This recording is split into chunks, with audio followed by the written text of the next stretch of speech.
Hey guys, welcome back to Shivam classes. अब हम अपने न्यूमेरिकल जो है वो सॉल्व करते हैं। काफ़ी अच्छा क्वेश्चन है। तो चलिए, a copper wire has diameter 0.5 mm। mm का मतलब होता है मिलीमीटर, और इसके अंदर जो है आपको याद रखना है डायमीटर दे रखा है।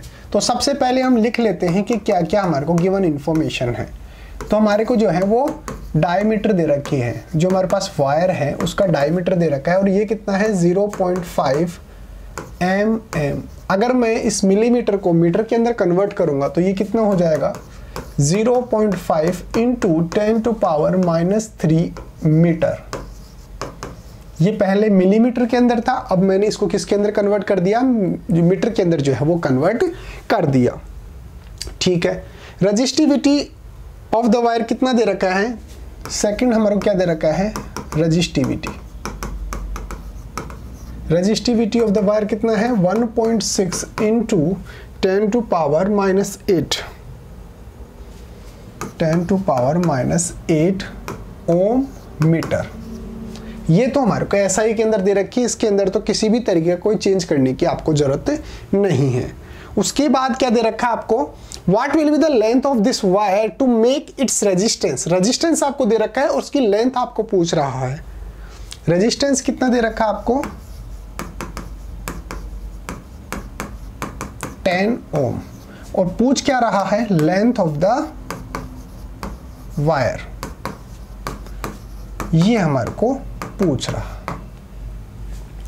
ये कोई वायर है, कॉपर का बना हुआ है, इसकी डायमीटर आपको दे रखी है, यानी कि थिकनेस जो होती है उसकी डायमीटर आपको दे रखी है, इसकी लेंथ आपको बतानी है, इसकी रजिस्टिविटी। रजिस्टिविटी क्या होती है, जितने भी मटेरियल होते हैं उनकी स्पेसिफिक कुछ रजिस्टिविटी होती है। जैसे अगर ये कॉपर का बना हुआ है इसकी रजिस्टिविटी कुछ अलग होगी, अगर ये सिल्वर का बना होता तो इसकी रजिस्टिविटी कुछ अलग होती।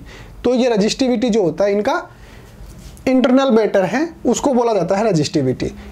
रेजिस्टेंस जो है वो कितना है 10 ओम है, और पूछ क्या रहा है इसकी लेंथ कितनी है। ठीक है। सबसे पहले तो हमारे को जो डायमीटर दे रखी है, डायमीटर क्या होता है, जैसे मान लो ये वायर है, इस तरीके से ये वायर है, ये तो होती है लेंथ,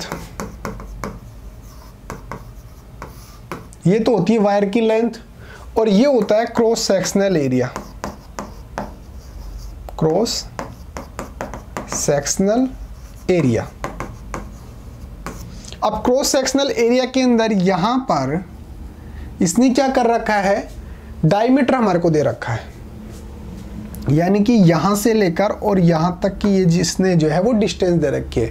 लेकिन हमारे को जो है वो इसकी जरूरत नहीं पड़ेगी, हमारे को जरूरत पड़ेगी आर की। जो रेडियस होती है, जैसे मान लो कि ये हमारे पास ये क्रॉस सेक्शनल एरिया है, अब इसने जो है वो यहाँ से लेकर यहाँ तक की डिस्टेंस दे रखी है, ये कितनी है 0.5 mm। लेकिन हमारे को यहाँ से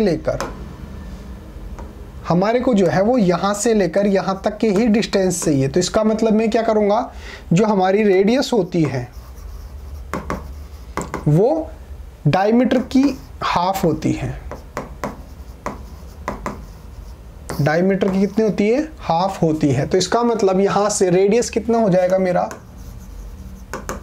इसको हाफ कर दो 0.25 mm, और उसको मल्टीप्लाई कर दो -3 से, ये क्या हो जाएगा मीटर। तो ये क्या हो जाएगा इसकी रेडियस। अब हम ऐसा क्यों कर रहे हैं अभी समझ में आ जाएगा। देखो, एक फॉर्मूला याद रखो। फॉर्मूला क्या होता है, L is equal to R is equal to ρL upon A। ये क्या है, ये सर रेजिस्टेंस है। ये क्या है, ये रेजिस्टेंस है जो हमारे को दे रखा है कितना 10 ओम। ये क्या है, ये रजिस्टिविटी होती है जो हर मटेरियल की अलग अलग होती है, मैंने आपको बताई। ये भी आपको दे रखी है 1.6 इंटू 10⁻⁸ ओम मीटर, ये भी आपको दे रखी है। लेंथ ऑफ द वायर आपको पूछ रहा है, लेंथ ऑफ द वायर आपको पूछ रहा है, और ये होता है क्रॉस सेक्शनल एरिया।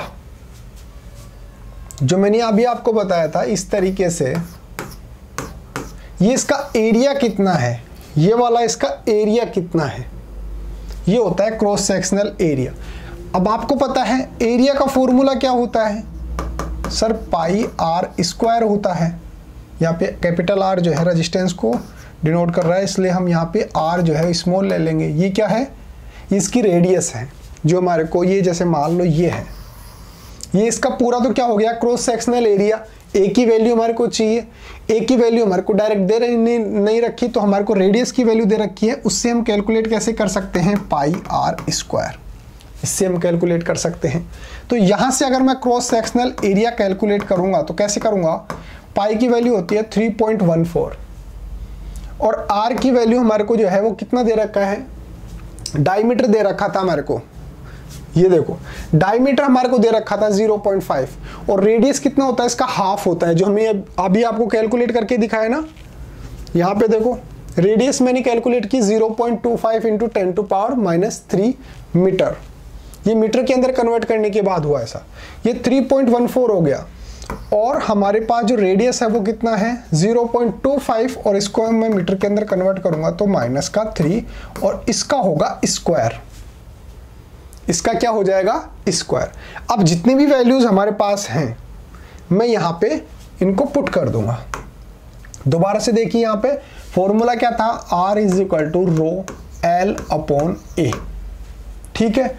रेजिस्टेंस की वैल्यू हमारे को दे रखा है कितना 10, रो की वैल्यू हमारे को दे रखा है 1.6 इंटू 10⁻⁸, एल की वैल्यू हमारे को कैलकुलेट करनी है और ए की वैल्यू जो है मैंने अभी आपको बताया 0.25 इंटू 10⁻⁻3, इसका तो स्क्वायर, और पाई की वैल्यू कितनी है 3.14, ये हो जाएगी ए की वैल्यू। ठीक है सर, यहाँ तक ठीक है। अगर मैं यहाँ से L कैलकुलेट करना चाहता हूँ तो मैं क्या करूँगा, L को यहीं पे रखूँगा, बाकी इस वैल्यू को तो मैं यहाँ पे, ये डिवाइड के अंदर तो इधर जाके क्या हो जाएगी मल्टीप्लाई के अंदर, और ये मल्टीप्लाई में है तो यहाँ पे डिवाइड हो जाएगी। कैसे, L = 10 है, ये डिवाइड के अंदर है, इधर जाके क्या हो जाएगी मल्टीप्लाई, तो 3.14 इंटू 0.25 इंटू 10⁻⁻3 का होल स्क्वायर अपॉन, ये जो है यहाँ पे मल्टीप्लाई के अंदर है तो इधर जाके क्या हो जाएगी डिवाइड के अंदर हो जाएगी। ये देखिए यहाँ तक की बात समझ में आती है। तो चलिए आगे बढ़ते हैं।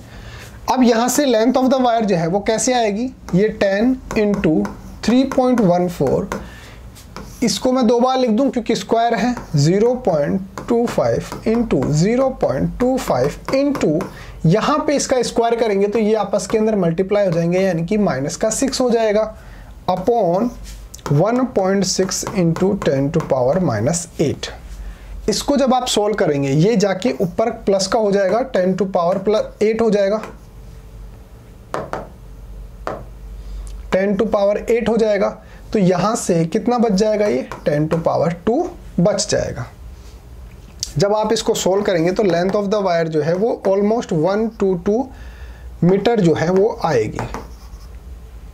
आप बाकी इसको सोल्व कर लेना, मेरा काम है कॉन्सेप्ट समझाना, ठीक है। तो यहाँ पे जो है ऑलमोस्ट जो है 122.77 मीटर जो है वो इसका लेंथ आ रहा है। अब ये तो एक पार्ट हो गया, इसका सेकंड पार्ट क्या बोल रहा है, how much does the resistance change if diameter is double. ये थोड़ा सा कॉन्सेप्चुअल है, इसके अंदर वही फॉर्मूला हम यूज करेंगे लेकिन इसके अंदर थोड़ा सा कॉन्सेप्ट यूज करेंगे। कॉन्सेप्ट कैसे सर, देखो ये बोल रहा है कि अगर मैं डायमीटर को डबल कर दूं, देखो what does the resistance change if diameter is double, अगर मैं डायमीटर को डबल कर दूंगा तो रेजिस्टेंस पे क्या इंपैक्ट पड़ेगा, ये हमारे को पूछ रहा है। मैंने अभी आपको क्या फॉर्मूला बताया, R = ρL/A, ठीक है। अब एक ही जगह पे मैं क्या लिख सकता हूं, एक ही जगह पे मैं लिख सकता हूं पाई आर स्क्वायर लिख सकता हूं, बिल्कुल लिख सकता हूं। ये बोल रहा है इसके अंदर कोई चेंज नहीं, इसके अंदर कोई चेंज नहीं, ये तो इसके अंदर तो कोई चेंज हो ही नहीं सकता, इसके अंदर चेंज करना चाहूं मैं, कैसे, डायमीटर को मैं डबल कर रहा हूं, और डायमीटर सीधा सीधा रिलेशन किसके साथ रखता है, रेडियस के साथ। भाई डायमीटर जो होता है ये क्या होता है, ये हाफ होता है रेडियस का, यही तो होता है, रेडियस जो होता है वो हाफ होता है डायमीटर का। तो अगर ये इसको डबल कर रहा है तो इसका मतलब जो हमारा रेडियस है वो भी तो डबल हो रहा है। कैसे सर, जैसे मान लो डायमीटर पहले 50 सेंटीमीटर था मान लो, तो हमारे को यहां से रेडियस कितना मिलेगा 25 सेंटीमीटर। अगर डायमीटर को ये 100 सेंटीमीटर कर दे तो हमारा रेडियस कितना हो जाएगा 50 सेंटीमीटर। तो पहले से डबल हो गया ना, उसने डायमीटर को डबल किया, रेडियस भी डबल हो गई। तो यहां से सीधा इंपैक्ट किस पे पड़ेगा, हमारा रेडियस पे पड़ेगा। यहां पे इसका आंसर अभी तक नहीं आया, ठीक है। अब मैं क्या करता हूं, इसको डबल कर रहा हूं, रेडियस को मैं डबल कर रहा हूं, तो मेरा जो, जैसे मान लो कि पहले ये रो एल अपॉन पाई, इसकी वैल्यू कुछ आ रही थी, इसका हमको जो है वो डिवाइड होगा आर स्क्वायर का। अगर मैं इसको डबल कर दूं, यानी कि इसको अगर 2r कर दूंगा, जैसे मान लो r is equal to rho L upon pi, और इसको मैं डबल करूंगा तो ये 2r का स्क्वायर हो जाएगा।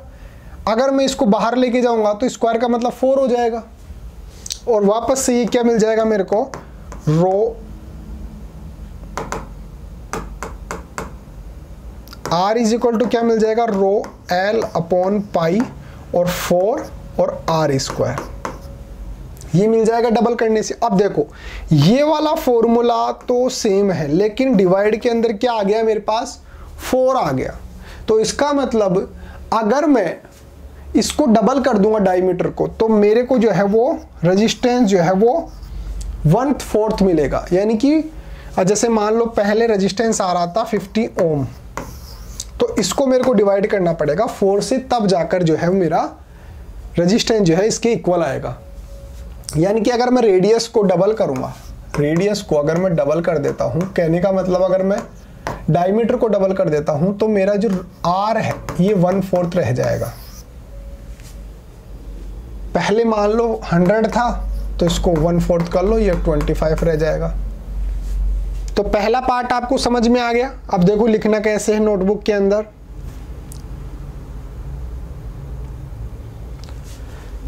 पहला पार्ट करते हैं, रेडियस ऑफ वायर, डायमीटर जो होता है हाफ होता है रेडियस का, तो यहाँ पे इसको जो है वो 0.25 मिलीमीटर हमारे पास इसका क्या आ गया, रेडियस आ गया। और अगर मैं इसको मिलीमीटर को मीटर के अंदर कन्वर्ट करूंगा तो 0.25 इंटू 10⁻³ मीटर हो जाएगा।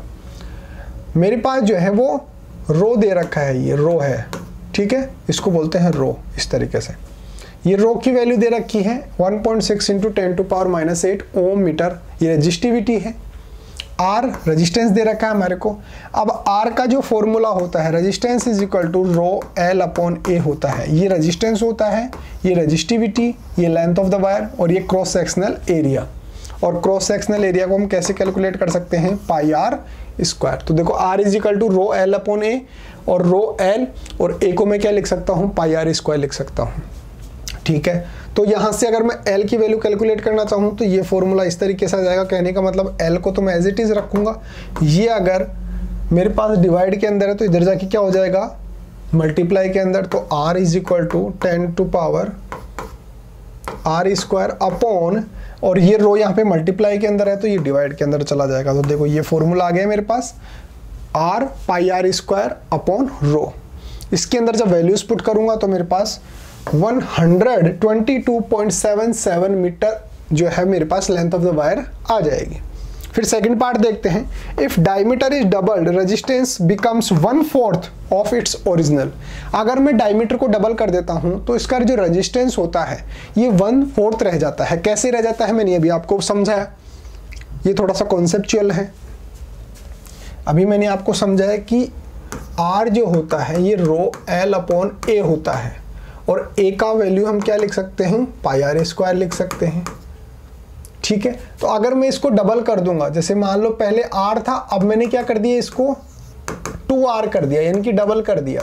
भाई डायमीटर को डबल कर रहा हूं, इसका मतलब रेडियस भी डबल हो रही है, तो अब मैंने क्या कर दिया, 2r कर दिया, ठीक है। तो r is equal to rho L upon pi. अब इसको जो है मैं क्या लिख सकता हूँ 4 इंटू अलग से आर स्क्वायर लिख सकता हूँ। ये 2 का स्क्वायर हो जाएगा 4, तो 4 को मैंने बाहर निकाल लिया। तो देखो r is equal to rho L upon 4 को साइड में रखा और पाई आर स्क्वायर। तो ये वाला फॉर्मूला तो सेम है मेरा, लेकिन ये क्या हो गया 1/4 रह गया। तो अगर मैं डायमीटर को डबल करूंगा तो मेरा जो रेजिस्टेंस है वो कितना रह जाएगा 1/4 रह जाएगा, 1/4 रह जाएगा। तो इस तरीके से आप जो है वो चीज़ें कैलकुलेट कर सकते हैं। एक आपके लिए अनाउंसमेंट है कि अगर आपको अपनी क्लास का कंप्लीट स्टडी मटेरियल चाहिए, जैसे notes, videos, model paper, NCERT solutions, MCQ test, previous year के पेपर, ये सब कुछ चाहिए और वो भी बिल्कुल फ्री के अंदर, तो अभी प्ले स्टोर पे जाइए और शिव ओम क्लासेस नाम से हमारी जो ऐप है वो ऐप आप डाउनलोड कर सकते हैं। इस ऐप के अंदर आपको सब कुछ फ्री के अंदर मिल जाएगा।